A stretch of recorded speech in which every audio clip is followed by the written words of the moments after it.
आप सबको स्वतंत्रता दिवस की ढेरों शुभकामनाएं।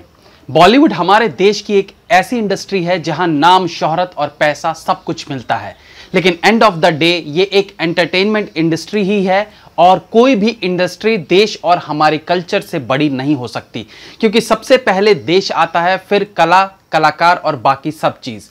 फिल्म इंडस्ट्री में एक से बढ़कर एक एक्टर रहे हैं जिन्होंने देश के गौरव पर फिल्में बनाई और उन फिल्मों में अपनी एक्टिंग की प्रतिभा दिखाई। लेकिन एक्टिंग की आड़ में अगर कोई हमारी संस्कृति के साथ खिलवाड़ करे तो ये हमें मंजूर नहीं। बात करना चाहता हूं एक्ट्रेस राधिका आप्टे की, जो फिल्मों में अपनी एक्टिंग से ज्यादा अपनी नग्नता के कारण फेमस हैं। नग्नता को कैसे एक्टिंग के साथ जोड़कर देखा जाता है ये समझते परे है। मैं मानता हूं कि एक साधारण सी दिखने वाली राधिका आप्टे में एक्टिंग की कला तो जरूर है, लेकिन उसके बावजूद वो पार्च्ड जैसी फिल्मों में न्यूड सीन देखकर कैसे उसे अपनी एक्टिंग का एक नमूना बताती है ये भी समझ में नहीं आता। आज हमारे देश में हजारों लाखों लड़कियां एक्ट्रेस बनने के लिए स्ट्रगल करती हैं। जो टैलेंटेड ही नहीं है उन्हें हम अलग रखते हैं। हम बात करेंगे टैलेंटेड स्ट्रगलर एक्ट्रेसेस की। ये वो एक्ट्रेसेस होती है जिनके सामने दो रास्ते होते हैं, या तो वो तब तक स्ट्रगल करें जब तक कि उन्हें उनकी कला को परखने वाला जौहरी नहीं मिल जाता, और दूसरी होती है जो टैलेंटेड तो हैं लेकिन पेशेंस नहीं होता और जल्द से जल्द आगे बढ़ने के चक्कर में समझौता कर बैठती हैं।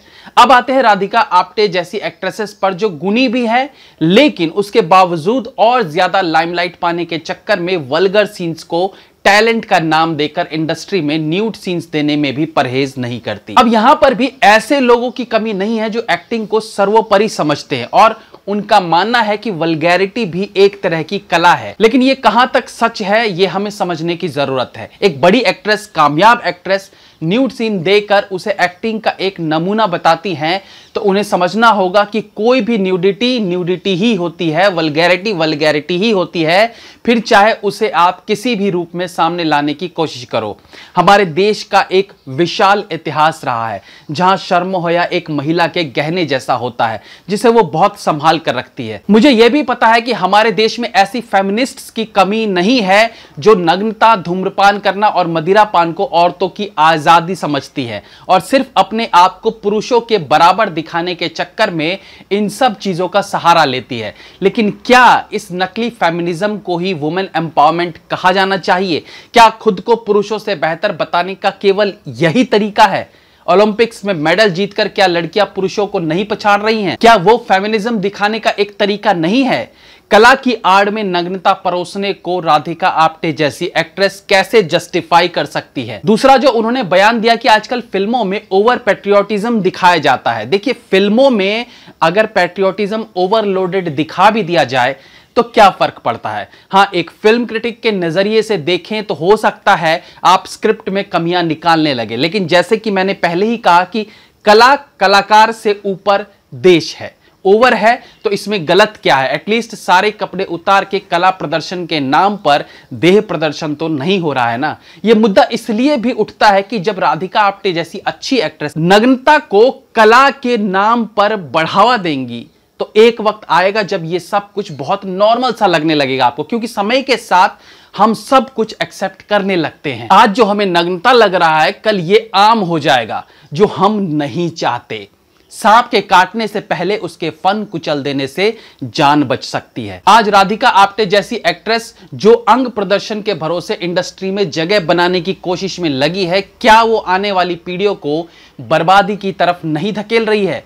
अरे जब हमारी संस्कृति ही नहीं रहेगी तो हमारी पहचान क्या रह जाएगी जिसके लिए हम पूरे विश्व में जाने जाते हैं? मुझे यह भी पता है कि देश का एक बड़ा तबका ऐसा भी है जो हम जैसों को कुंठित सोच वाला कह सकते हैं, लेकिन ये कुंठित सोच नहीं है। महिला सशक्तिकरण बहुत जरूरी है, ये हम भी मानते हैं, लेकिन उसके बहुत से अलग तरीके भी हैं। जरूरी नहीं कि सिगरेट पीने वाली महिला ही हिम्मत वाली हो सकती है। आप आईएएस बनकर भी पुरुषों से ऊपर अपना स्थान बना सकती हैं। आप पॉलिटिक्स में अच्छे काम करके भी खुद को बेहतर साबित कर सकती है। आप एयरफोर्स ज्वाइन करके भी खुद को सबसे अलग दिखा सकती हो। तो फिर अपने कपड़ों को उतारना ही महिला सशक्तिकरण का नाम क्यों देती हो? मैं आपको अनुराग कश्यप की एक शॉर्ट फिल्म के बारे में बताता हूं जिसमें राधिका आप्टे ने काम किया था।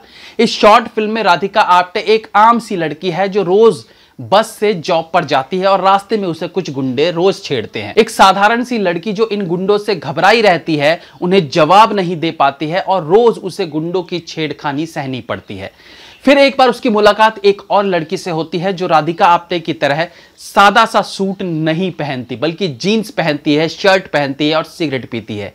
यह जीन्स, शर्ट और सिगरेट के साथ उसे इसलिए दिखाया गया कि वो एक स्ट्रांग महिला है जो छेड़छाड़ करने वाले गुंडों को सबक सिखा सकती है। यानी अनुराग कश्यप ने जीन्स, शर्ट और सिगरेट को पावर की निशानी दिखाई है। राधिका आप्टे उस लड़की को सारी बात बताती है और फिर एक शाम को वो लड़की उसके साथ राधिका को छोड़ने जाती है और जहां उसे गुंडे छेड़ते थे उससे पहले ही वो रुक जाती है और सिगरेट पीना शुरू कर देती है। अब उस लड़की ने राधिका आप्टे को कुछ गुण सिखाए थे कि किसी से घबराना नहीं है, गुंडों को मुंह तोड़ जवाब देने के लिए मोटिवेट किया था। इसलिए इस बार जब राधिका उस रास्ते से निकलती है तो फिर गुंडे उसे छेड़ते हैं, लेकिन इस बार उससे कुछ दूरी पर खड़ी सिगरेट फूंकती लड़की के कारण उसमें शक्ति आ जाती है और उन गुंडों से वो मुकाबला करने लगती है। पूरी पिटाई के दौरान वो स्ट्रॉन्ग जीन्स पैंट वाली लड़की दूर खड़ी सिगरेट फूंकती है।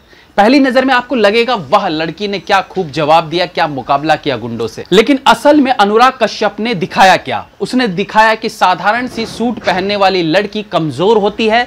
अगर आपको फेमिनिस्ट बनना है तो आपको जीन्स शर्ट पहनना होगा। आप नशेड़ी हो तो स्ट्रांग हो, नॉर्मल लड़की असहाय होती है। इसलिए स्ट्रांग बनने के लिए सती सावित्री वाली भारतीय महिला वाली वेशभूषा बदलनी होगी। सिगरेट पियोगे, ड्रग्स करोगे, नशेड़ी बनोगे तो इट मींस तुम स्ट्रांग हो। अनुराग कश्यप जैसे वामपंथी लोग इसी तरह से भारतीय सभ्यता को बर्बाद करने का काम करते हैं। राधिका आप्टे, अनुराग कश्यप जैसे वामपंथियों की ही देन है। इन्हें फिल्मों में अधिक राष्ट्रीयता तो दिखती है, लेकिन नग्नता परोसने में इन्हें कोई बुराई नहीं दिखती। इसलिए अब हमें यह फैसला लेना होगा कि हमारा कल्चर और फिल्मों की एक्टिंग ये दो अलग चीजें हैं और हम कला की आड़ में किसी को देश की संस्कृति सभ्यता के साथ खिलवाड़ करने का मौका नहीं देंगे। और वो नग्नता चाहे राधिका आप्टे जैसी एक्ट्रेसेस दिखाए या स्वरा भास्कर जैसी, वो कंगना होगी तो हम उस पर भी ऑब्जेक्शन उठाएंगे। आज हमने आवाज नहीं उठाई तो कल को बॉलीवुड को पॉर्न इंडस्ट्री बनते देर नहीं लगेगी। राज कुंद्रा जैसे लोग तो शराफत का चोला पहनकर अंदर ही अंदर पॉर्न इंडस्ट्री चला ही रहे थे, लेकिन राधिका आप्टे जैसी एक्ट्रेसेस कला के नाम पर देश के कल्चर के साथ खिलवाड़ कर रही हैं। अब इन जैसों को ये सब कुछ बंद करना ही होगा या फिर इन जैसों का बॉयकॉट करके हम बंद करवा देंगे। जय हिंद, वंदे मातरम।